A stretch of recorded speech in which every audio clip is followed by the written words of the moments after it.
Every 4 years, multiple countries around the globe compete in what is arguably the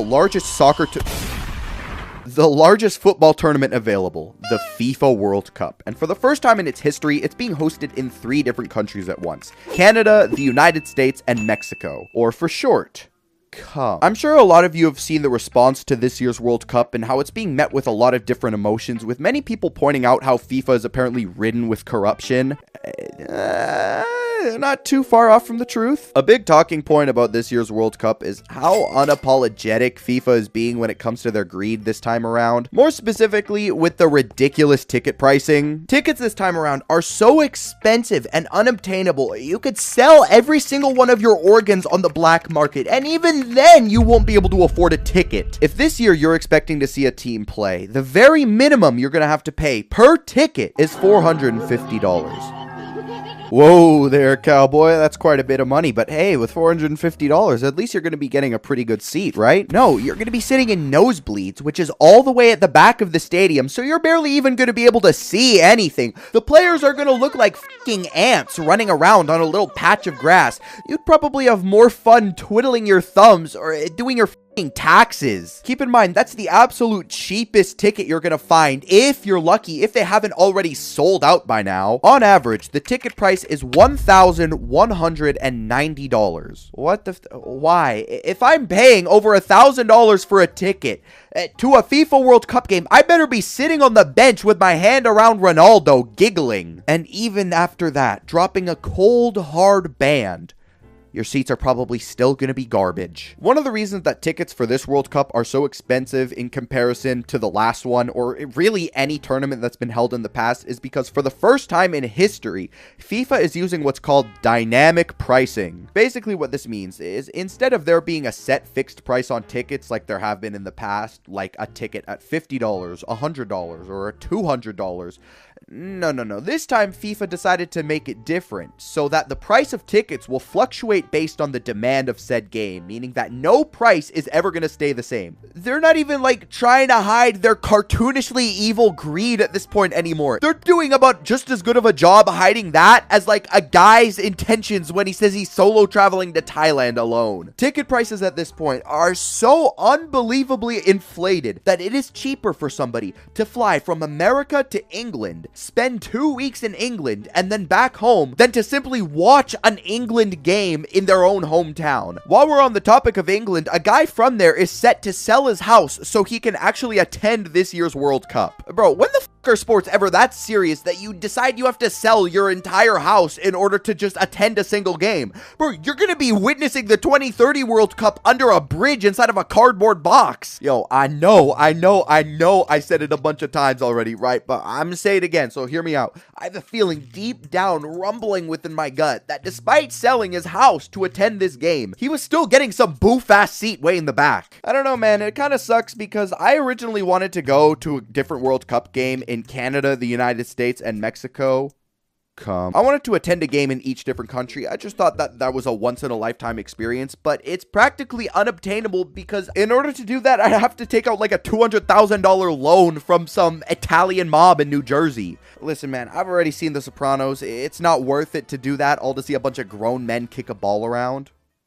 Now, I would do it to see a bunch of grown men's ball. It just kind of sucks because it feels like the ridiculous ticket pricing is so high, and it's practically made this FIFA World Cup unobtainable to people who aren't, you know, like billionaires, politicians, or obnoxious influencers. But then even when politicians do show up to the games, these motherfuckers aren't even paying one lick of attention. They're sitting there with their eyes closed, dreaming about, I don't know, pressing the nuclear button. Maybe one day a game ticket is going to be $1,000, and then 2 hours later, FIFA's going to tell you to f yourself and make the price $5,000. And yet paying that much money is still considered on the lower end of what you're expected to pay, mostly because some of the worst people on the planet, the most diabolical and slimy individuals, have gotten their grubby little paws onto World Cup tickets. Of course, talking about no one else other than resellers. Ooh. Because these slimy, unlovable dweebs couldn't just stick to reselling Pokemon cards and Jordans. No, they had to weasel their way into the ticket market. These soupy-brained imbeciles somehow found a way to inflate the prices even higher than what FIFA already did to begin with. Some tickets are being resold for hundreds of thousands, and in some cases, millions of dollars. $1.6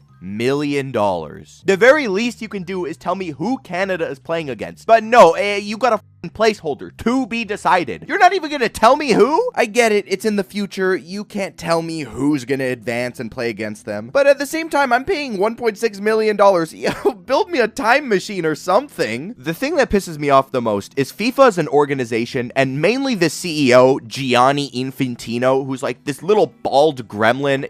This guy looks like the Austin Powers villain. This dude does nothing but LARP and say that he's trying to unite the entirety of the world through the power of football and how he loves the sport so much.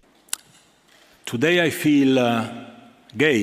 He's gonna continue to sit there on his little high horse and say football is for everybody, no matter what. But then at the same time, he's gonna make it virtually impossible for someone to attend a game unless they can shell out a minimum of $3,000. Another super frustrating part about this entire thing is when you're sitting down and watching the games on your TV, you notice, hey, that's strange. The stadiums look a little bit more empty than usual. Either the fucking invisible man is preoccupying these seats or they're just going completely unsold, which is just a huge waste because nobody can afford it. This guy, I can't stand him, and also resellers. Get a job. Believe it or not, there's another issue ongoing that actually doesn't have anything to do with FIFA, but it more relies on the actual governments of the countries. If you've been paying any attention to US news lately, you may notice that one of their new stances is that they've gotten a lot stricter with immigration and controlling who comes in and out of the country. Obviously, with this being the case, tensions are a little bit high. Now, I don't think you need to be a rocket scientist, super mega Einstein genius to figure out maybe this has the potential to cause some problems later down the line because the United States is the main host country for this year's tournament, and that is exactly what happened. A lot of fans are being denied entry into the United States because of these stricter policies, but most surprisingly is it's not just limited to people who are trying to go on a vacation and watch a game. Nope, various team officials as well as family members of the athletes playing have faced many difficulties, including 34-year-old referee Omar Artan, who was interrogated for 11 hours at a Miami airport by U.S. immigration authorities and was effectively denied entry,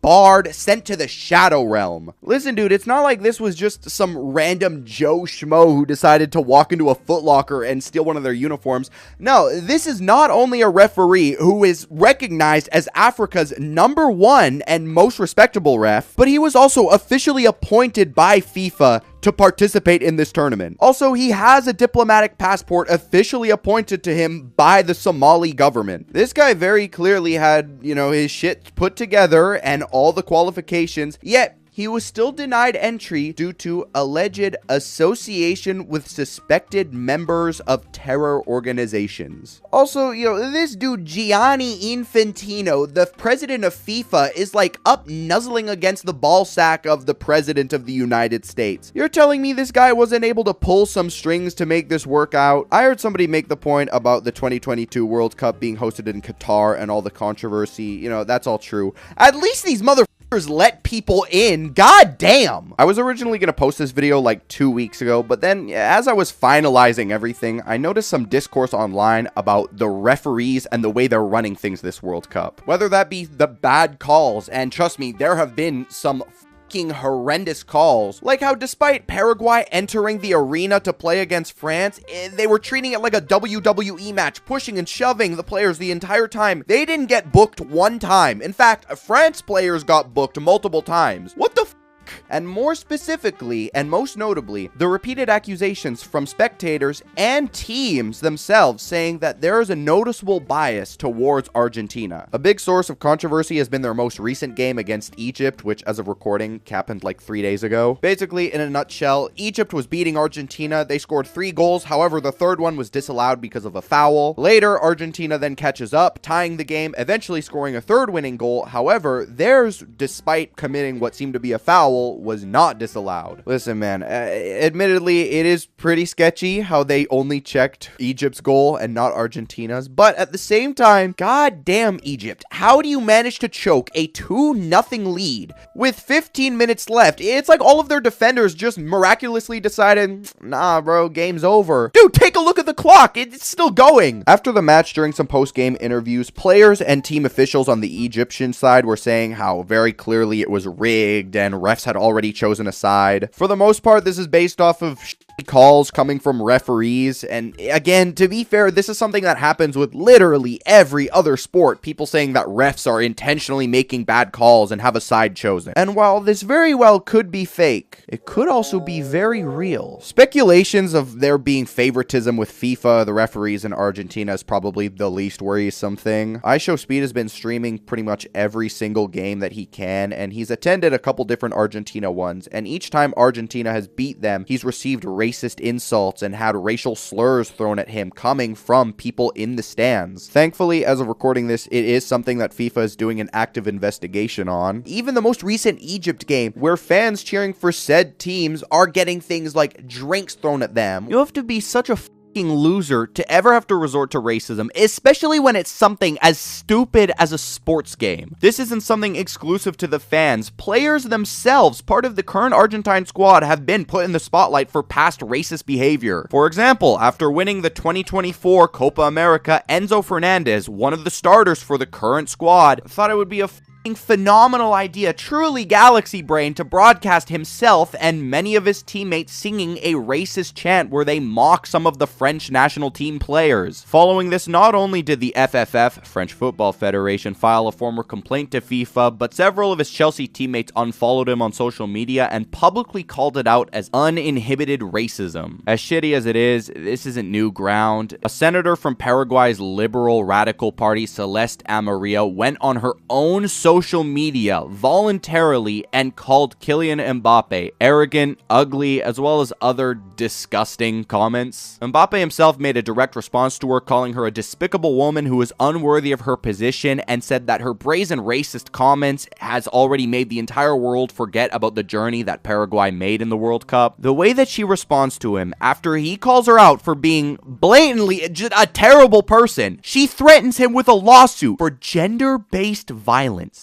Go f*** yourself. Okay, never mind. There's been like what's essentially cheating this World Cup. A player on the American team got sent off the pitch with a red card, and when this happens, you're supposed to be suspended for the following match. However, the president himself got word and said, no, this cannot be. So he managed to do some little talking to with FIFA and somehow got the suspension reversed. Great, man. So just straight corruption. Awesome. Amazing. I'm not gonna pretend like it's all bad, because the World Cup is one of my favorite sporting events. I've been watching it since I was a kid. I love this sport so much. I keep up with it pretty regularly. But more importantly, I just love seeing all the different people coming around the world to Canada, America, Mexico, and experiencing the culture for the first time. Because, you know, what's normal to me is completely foreign to other people. And it's just so heartwarming seeing everybody just open their hearts out for each other. And I don't know, man, like, how can you not get excited watching a video of some guy from the UK going to Walmart for the first time and being impressed? How do you not get a smile watching a guy from Japan try Texas barbecue for the first time and just have his mind blown at the fact that this giant slab of meat is the size of his head? It's also just so fun seeing people go to Costco and treat it like it's a museum, or just celebrating games together. In New York, Brazilian fans and Knicks fans were having the times of their lives. This isn't just stuff I'm pulling out of my ass. I was there partying with Brazilians in Times Square. Yes, that's right. I always knew the Knicks could do it. I've been a Knicks fan for about 6 weeks. Honestly, that's one of the reasons I haven't posted a video in like Jesus, for a really fucking long time. And that's because I've been in Europe for the past little bit. Well, I'm not anymore. I've been home, but I was there, and I was lucky enough to be able to watch World Cups with people from all these different countries, get to know them, talk to them. Human beings who were excited to share their culture with me, share their food with me, share their country's sport with me. And then I went back to the US and Canada, and I was so happy I was able to do the same thing for them because of all the tourists who are currently here for the World Cup. There's one thing I can take away from, you know, traveling and seeing the World Cup for myself. It doesn't matter where you come from, you know, even what governments are trying to tell you. People don't hate people. Unless if you're the person that stole my rental bike in Amsterdam and made me have to pay an embarrassing amount of money, and then in turn causing me to have to walk 4 miles home in the rain at 3 a.m. in an unfamiliar city with a phone that was at 1%. I don't like you.